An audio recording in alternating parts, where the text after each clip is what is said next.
शुक्रिया कि तुमने एक हंसते हुए चेहरे को खामोश कर दिया।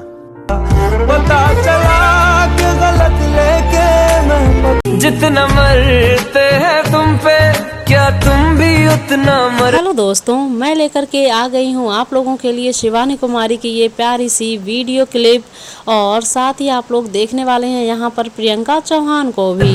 होना चलो अब सच बता दो प्यार। ये सही है, ये बकवास है, ये सही है, ये बकवास है, ये सही है, ये बकवास करते हो ना जुदा होने के ख्यालों से,